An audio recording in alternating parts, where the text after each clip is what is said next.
death is a second away. People die every 5 minutes from a fentanyl overdose in America. There's 200 a day. It's a plane crash every day that's happening, and we're not doing anything about it, right? And so that's why we're here. The old way is out. The game's changed, the drugs changed, intervention has changed, and treatment's got to change. This episode of Die Sober discusses sensitive topics that may be triggering to some viewers. If you are experiencing an emergency and need help, please call 911 or contact the National Suicide Hotline at 988. For non-emergency assistance, please use us as a resource. Visit us at thefirmaddictionconsulting.com, or for more information, call us 615-210-6703. Welcome back, everybody, to the Die Sober podcast. Today, we're going to do some myth busting with my man, Zach Livingston. Yes, sir.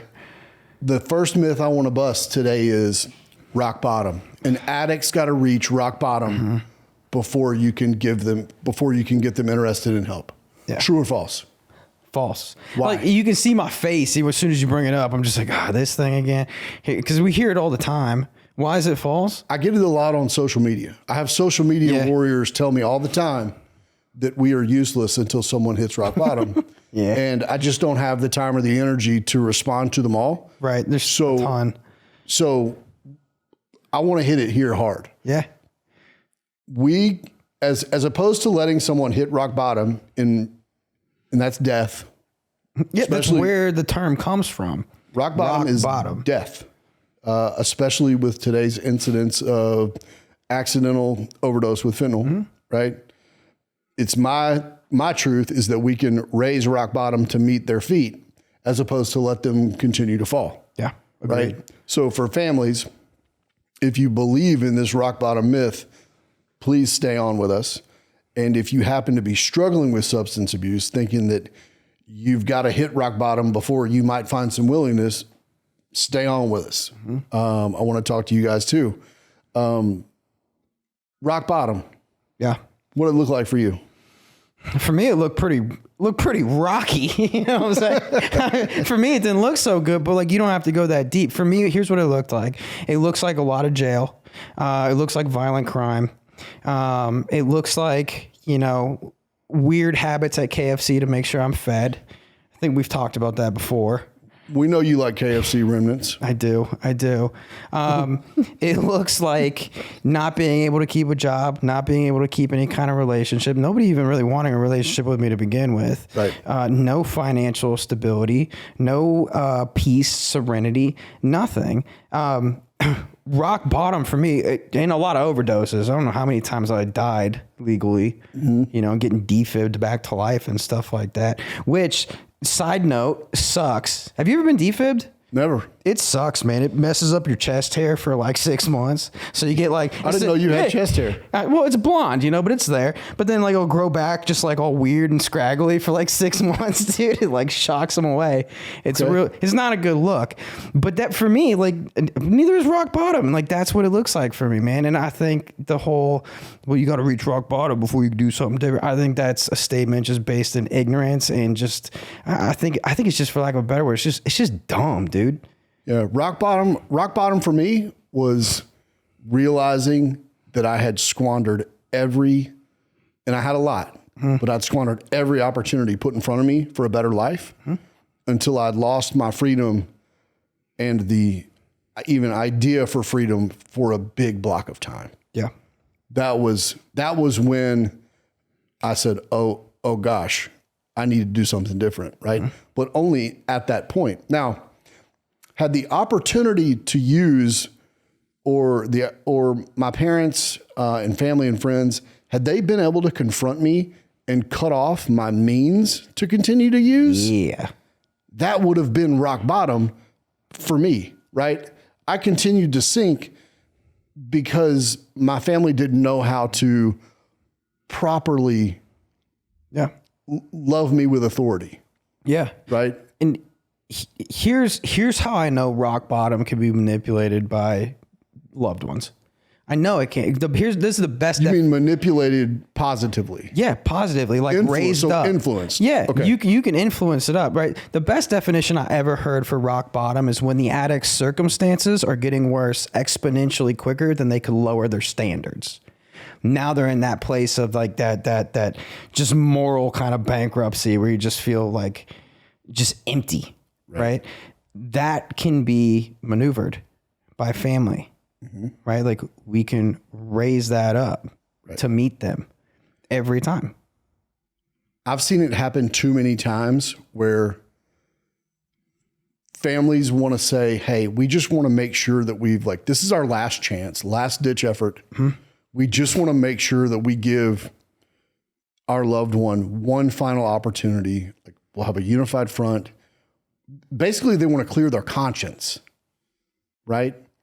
And we get to go in there and more than 9 times out of 10, we get a different result. Correct. We get into recovery. Correct. And it could be, part of that success rate could be that the family is so over the top ready to roll and get into a solution that they give it their all. Because it takes a unified front. It takes everybody pulling weight. Well, when you're making comments like this is our last ditch effort, like that's going to get everything thrown at it.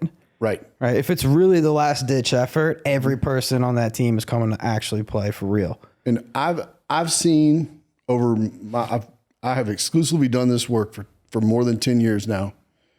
I've seen the squalor, near death of addiction in so many different like snapshot portraits. I can see him racing through my head right now. It's a nonstop loop, right? Yeah. And I've seen those same individuals get healthy. Not always linear, but I've seen them get healthy. I've seen people go from rooms this size with literally thousands of used rigs on the floor, on every surface, to reclaiming their lives, getting their kids back, having wonderful jobs with stability, relationships back, full restoration of life beyond their wildest dreams. I've seen it happen too many times to not believe that it can't be true for everyone. It's because it is true for everyone. Right?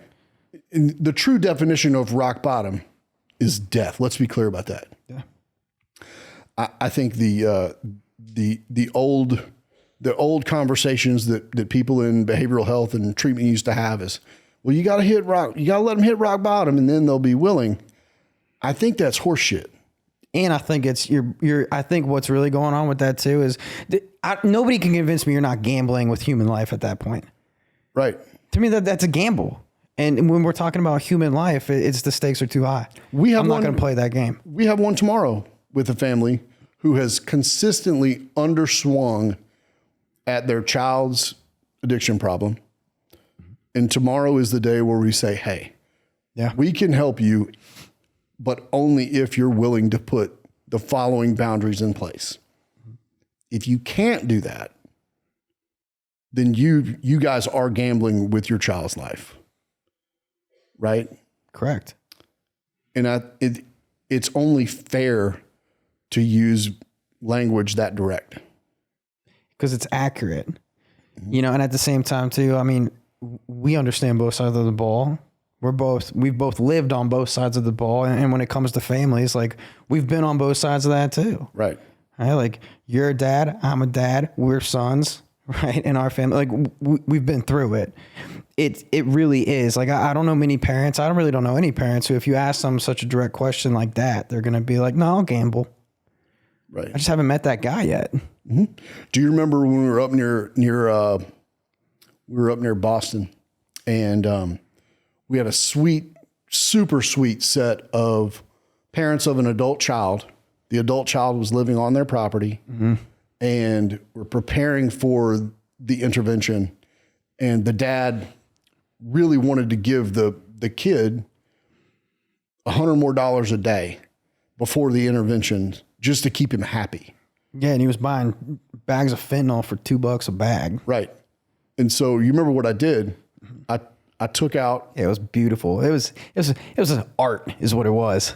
And I had that idea that day. That wasn't a trick. No, I'd call that an intuitive thought, man. Like that was placed on you and it was at the perfect time. So I took an equal bag, right, which is 1 gram of powder. I spread it out on the table and I said, hey, this is, I put about 1/10 of a gram away from the rest of the bag. And I said, hey, this is enough to kill your kid. Are you sure you really want to give him $100 tomorrow?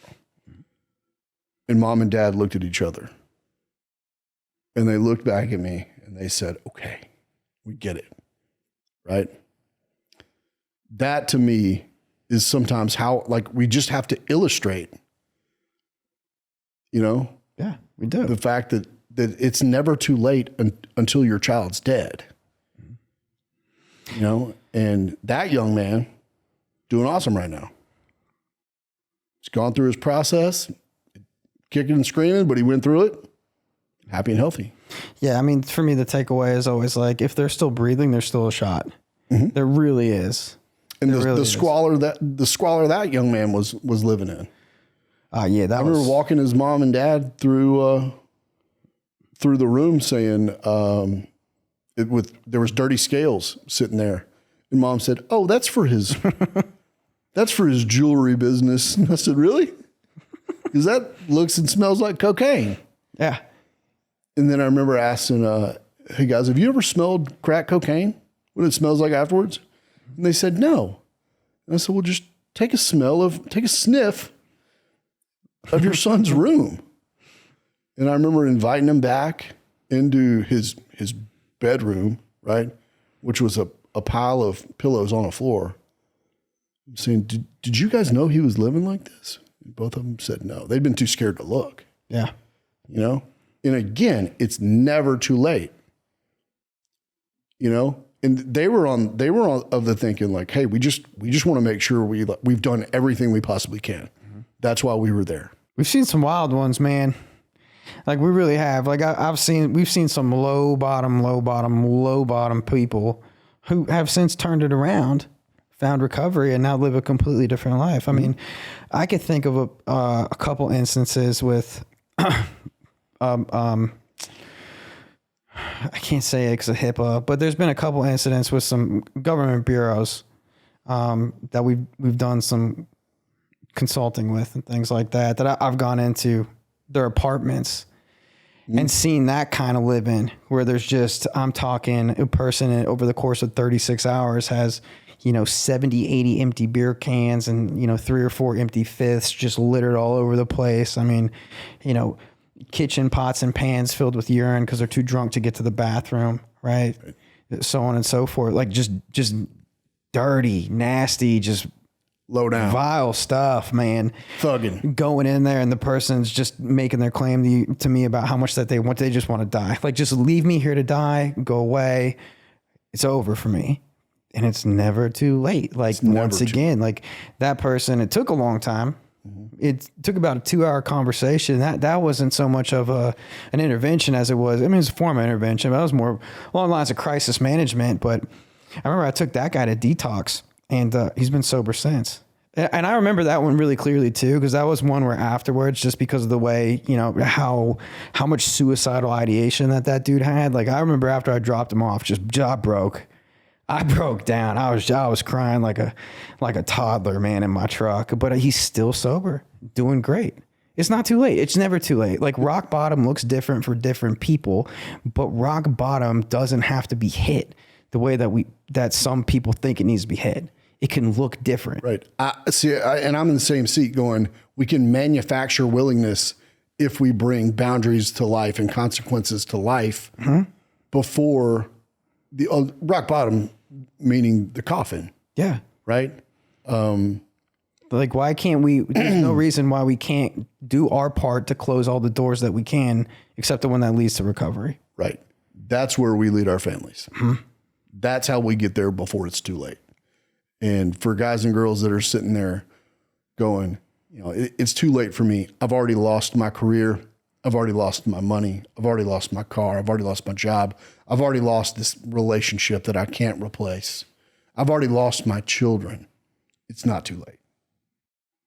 I've seen this work too many times for too many people over 10 years of seeing needles in haystacks go on to beautiful lives. Oh, yeah. I'm talking the hope to die type of people do a full 180. Mm-hmm. And so every time it happens too, and become unrecognizable from the first snapshot that we get. That's happened a few times to me where I'll cross paths with somebody that I intervened on before. And, I look pretty much the same as them. I mean, maybe like a couple extra tattoos, but like physically I look identical. To be fair, you got a couple extra tattoos every week. I mean, I haven't been tattooed in about 2 months. So I'm on a break. Okay. You're on hiatus. I'm on a hiatus, but I've seen these dudes and I hate when it happens because I almost feel some type of way like about myself, not recognizing them, but then they were so unrecognizable compared to where they were that I can't even tell it's the same person until they start talking to me. And I'm like, oh, I remember clear as day now. Happened to me yesterday. Yeah. And I literally will tell them like, dude, I can't even recognize you. Like you look different. You sound different. Like your eyes are open. Like because they are different. Yeah. They're a different, they're operating as a different human being. Completely different. Happened to me yesterday. A gentleman that I'd last seen a few years ago, like me, got a little more gray in his hair and in his beard, but fully bearded, put on probably 100 good pounds. He was really underweight when we worked with the family. Grabbed me yesterday at a fall festival. No kidding. And he used my name and he was warm. And I'm like, man, what? Oh. Yeah. Dude, it's amazing to see you. Yeah. We had this total bro moment in a patch full of pumpkins. And dude, was the highlight of my year. Hey. Every one of those, and we get a lot. Yeah, we do. But every moment we get like that where a family catches up or we get to see somebody on social media that we worked with and they're just crushing it, takes me back to rock bottom is a myth. If you're sitting at home, don't buy that shit. It's a myth. Yeah, it's garbage. Absolute garbage. It's never too late. No matter what you think you've lost or the damage you think you've done to yourself, to others, it's never too late until you stop breathing. Correct. Seen it work too many times. It's impossible to convince me that it doesn't work based on just the insurmountable stack of evidence that we have on heaps and piles on top of each other that says this works, and it works very well. Mm-hmm. And when you say this means intervention, great treatment, long-term working with the families. Correct. That is what this means. Mm-hmm. Bringing a unified front to an individual's addiction and attacking the addiction as opposed to betraying my loved one, right? Love you so much, I'm going to attack your addiction. Yes. Because right now your brain's hijacked. And today's the day. Your mental health, your emotional wellness, and your addiction, they're not your fault, but today they become your responsibility. Mm-hmm. That, to me, brings rock bottom to meet the addicted one's feet. Yeah, I agree. I agree completely. That's the takeaway from today. By bringing love and kindness with a little bit of consequence, with some boundaries, some common sense, that's what raises rock bottom to current day. That's what avoids the coffin. Yeah. And that's what I want you guys to know at home. No matter if you're a family of an addicted loved one or you are addicted and you think you're too far gone, it's never too late. If you got a breath in you, it's never too late. If your son, your daughter, your wife, cousin, whoever has got a breath left in them, it's never too late. Rock bottom is complete bullshit. Thanks for listening today on the Die Sober podcast. See you guys next time. See you.